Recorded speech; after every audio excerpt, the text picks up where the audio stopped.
Alrighty, Dan, and we are live. Penguins Pointers number 32. And what a great way to start Thanksgiving after a dominating 6-1 win tonight. Dan, what are your first impressions after tonight's win in this home-and-home series? Well, folks, it's great to be on for another edition of Penguins Pointers, number 32 to be exact. And as we are on the eve of one of my favorite holidays, Thanksgiving, I am very thankful for the Penguins to put together a just complete and total domination of the New York Rangers. So that is what I am truly thankful for tonight. So, yeah, good game tonight. Sorry, I lost your audio for a second there. It's okay. But good game tonight. Really good turnaround after Monday. Monday was not good. I went to that game, and it started out really good with Getzel getting his first 2 goals. Never say his last name. I'm going to go with Getzel because I like it that way. But he had first goal, first shot, just like Mario. I'll tell you what, his brother's reaction was incredible. They showed it. Yes. I swear they showed it 7 or 8 times during the game. I mean, that was the thing of beauty. It was better than the goal itself to see his brother and his family that excited about it. It was a moment. It was. It really was. So, unfortunately, that game got overshadowed by the fact that the Rangers dominated in the second, third period and walked out with a 5-2 victory. But the Penguins got him back here. 5 goals in the second period. You watched the second period, Dan? What did you think? There were no commercials. I think that favored the Penguins. Tonight's game, yes, I think it did. And I was thinking of this in my head. Don't you think it's ironic? This game was a mirror image in reverse of what happened on Monday.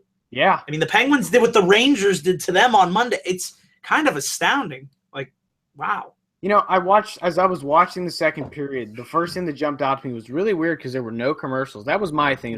It's really odd to see 18 straight minutes of hockey. Yeah, there were breaks for penalty calls and for icing here and there, but there was no stoppage in play, and I think that favored the Penguins here. But after the first 2 goals, I'm sitting there going, this is starting to feel like Monday, but it's like a role reversal here. The Penguins are the road team. They were down early in the game. The Rangers had the upper hand, just like the Penguins had the upper hand in the first period of Monday's game. And all of a sudden, this game just blows way out of proportion in the second period. I mean, Crosby with 2, Kessel has 1. I mean, it's just Kessel's goal was the thing of beauty, by the way. That wrist shot past Lundqvist was incredible, but just it felt good to see them get 5 goals like that in a period. It really did. It was a lot of fun. Just Paul Steigerwald lost his mind. I don't know if you watched. Yeah, he did. But, I mean, he lost it a little bit. He forgot the score of the game. He thought it was 4-1.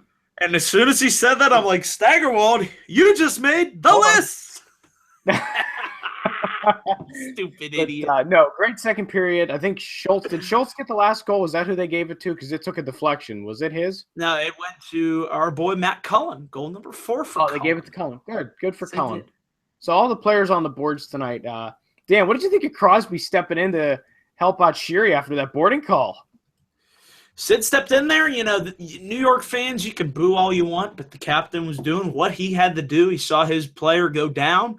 You know, Connor Sheary, and thank God he was all right. But, you know, usually I don't like seeing Sid, get involved. I don't want to see him get injured. But he was there. He felt he had to make a move. And, boo all you want, New York fans. I don't care. I think he plays better when the crowd gets against him. You ever notice that? I think he plays a lot. He thrives. Better. How can you not thrive off that? Yeah, I agree. What do you think of Murray's play tonight, Dan? Murray had to make some good stops to keep the Penguins in the game when it was 1-0. His performance was solid again. A good performance for Murray. Just looking at the stats here, they're right in front of me. He has a .941 save percentage. Tonight, it was just a great effort from Double M. So, yeah.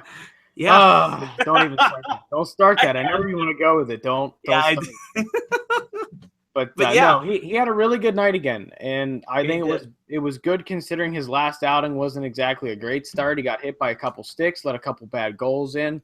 So a nice rebound victory for him in net tonight.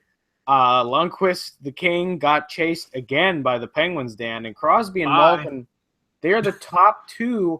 Well, they are in the top 3 for goal scoring against Lundqvist. Ovechkin's got the top spot. Crosby and Malkin now have, I think, 19 and 18, right? Something like that.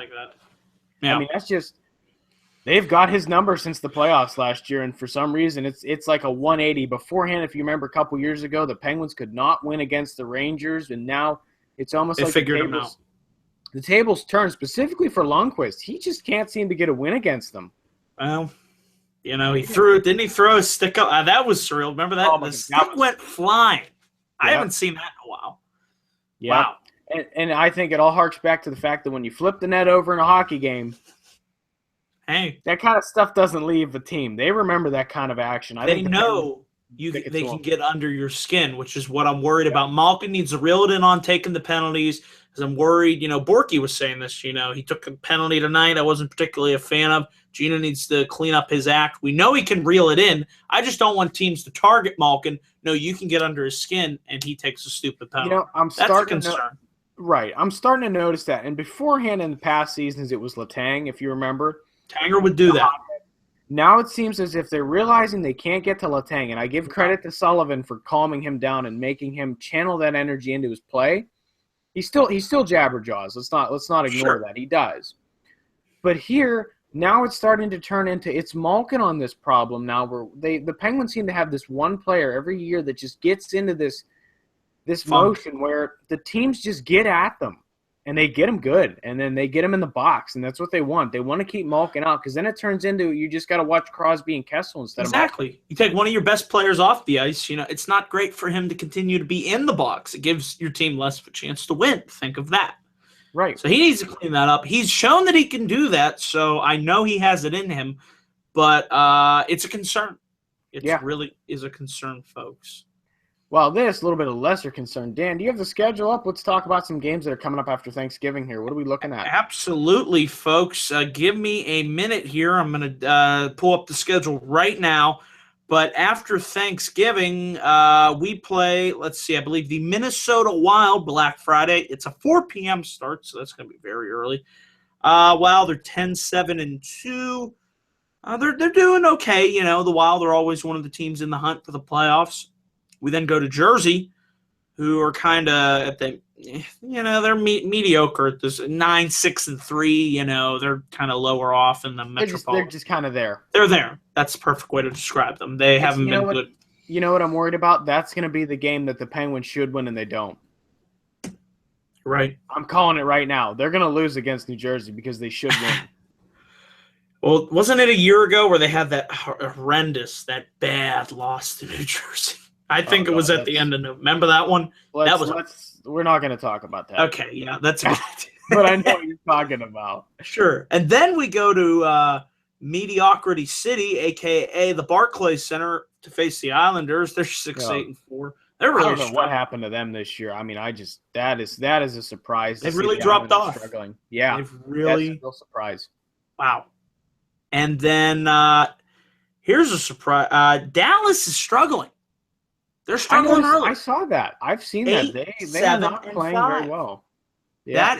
I thought they were going to be one of the, and they still probably can. They have the talent. It's early, remember what happened with the Penguins? They didn't start out well early, and they turned it around. Yeah. So there's plenty of time, but right now they're 8-7-5. So. Right. I mean, we've only surpassed the 25% mark of the season. There's only been a quarter of the season played. There's still so much hockey to play. But, I mean, it's just you don't want to get off on the wrong foot either, though. But I agree with what you're saying.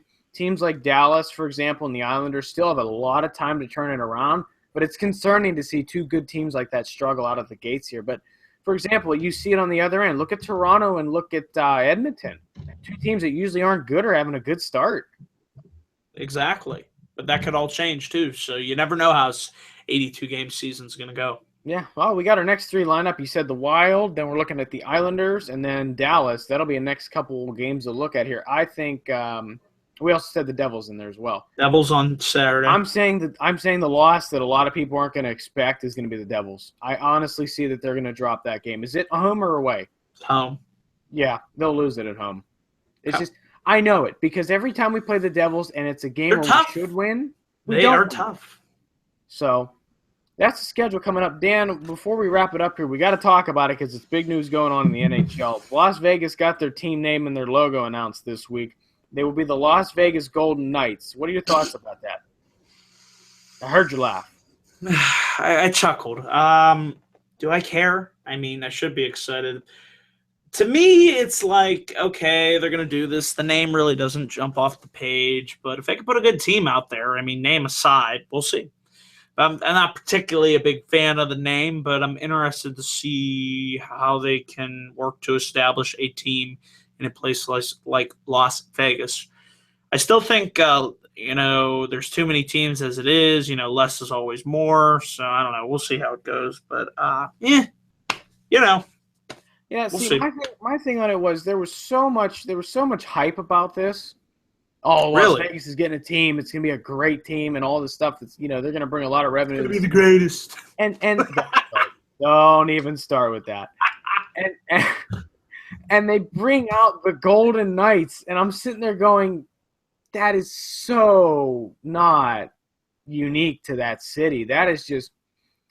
I mean, there are teams that are called the Knights. There are teams that are called the Golden Knights. It's just Golden Gophers. Anybody? Paul Martin. Yeah, there's just Golden Gophers. You look at basketball. There's the Golden State Warriors. It's like that's the word Golden and Knights. They're two things that are just overused in sports, and the fact that they put them together, I wasn't a fan of it. And it's just, yeah, it's a team. It's in the West Coast. It'll be their inaugural season. Yeah, I'll be excited to see what they do there. But the team name really just. That was such a flatline. And from what I'm hearing from people out that I've seen in Vegas, they don't like it. They really don't. I was saying one of the two things that I was thinking was you couldn't go with the Gamblers because they weren't allowed to have anything involved with gambling in. But I thought one that could have been more subtle but probably would have been allowed to slide would have been go with the Las Vegas Dice. Because you could have had two dice as the mascot running around the arena. I thought that would have been fun. And it's something unique to the city because it's saying there's gambling, but it's not a direct quote at it. So I don't know. That was just my take on it. What were you thinking? How about the Las Vegas Knights? Get rid of Golden. It's there. Just eliminate. It's too long. Las Vegas Knights. It at least rolls off the tongue. Hey, you want to go see the Knights play? You want to go see the Golden Knights? It's just here was a perfect example, and someone brought it up on one of the Facebook chats I'm in. They said, it's like the Winnipeg Jets. Mm-hmm. It's catchy. It gets your attention. It's kind of cool. Ooh, the Jets. If they were to put it as the Winnipeg Flying Jets, it would sound dumb. It's that extra. It's like that extra word. PPG Paints Arena. I'd rather have just PPG Arena. Hold on. Speaking of which, I was at the game Monday, Dan. Got my 50-year cup. Definitely worth the $10. Are you going to drink it in, man? I'm going to drink it in. Don't worry. Considering it cost me $9 and I got a free refill, yeah, I'm going to. You're drinking it. He's drinking it. Oh, my goodness. Had to get that reference in. I got them all tonight. I look forward to seeing another team in the league. Like you're saying, I think that you're getting to the point that we're getting a slightly bit oversaturated. 31 teams now in the league. NFL's got 32. I think the reason they put a West Coast team in is because there's only 14 in the West. So it's kind of an imbalance considering there's 16 in the East. It's a little unfair in terms of when playoffs roll around. But I thought they could have just moved one team over to the West and made it 15-15. But no, can't do that. What do we know? What do we know? We're just fans. We don't know anything. So, but Dan, let's wrap it up here. Tomorrow's Thanksgiving. Dan, what is one thing you're thankful for that has nothing to do with hockey? I'm just thankful to get up every day and live my life to the fullest. Mine's hockey. I'm thankful the Capitals still don't have a cup. Yes. Tomorrow will be a good day, though. For all you people that are going to go Black Friday shopping, God bless you. Remember, those retail people are people. Do not treat them like animals, please. Don't kill me. Thank you. Please. Yeah, seriously, though. They're people. Yes. So, Dan, we wrap it up as always. Thank you guys for listening in. Dan, give us your plug for your channel. Absolutely, folks. Remember, for all my latest thoughts on WWE and pro wrestling, come over to my channel, youtube.com/DanNewcastle412 for all my latest thoughts and opinions, and check it out. Got a lot of cool content. All right. Check out Dan's stuff tomorrow where you're binging on turkey and half falling asleep on the couch. Absolutely. We're all going to be doing it. Watching football. No, I'm going to be watching the hockey game tomorrow, right, Dan? Hockey. Might have Philadelphia, but I'm still going to watch it. Absolutely. All righty, guys. Thanks for tuning in. We'll catch you guys next time. Take care. Happy Thanksgiving. Happy Thanksgiving to all.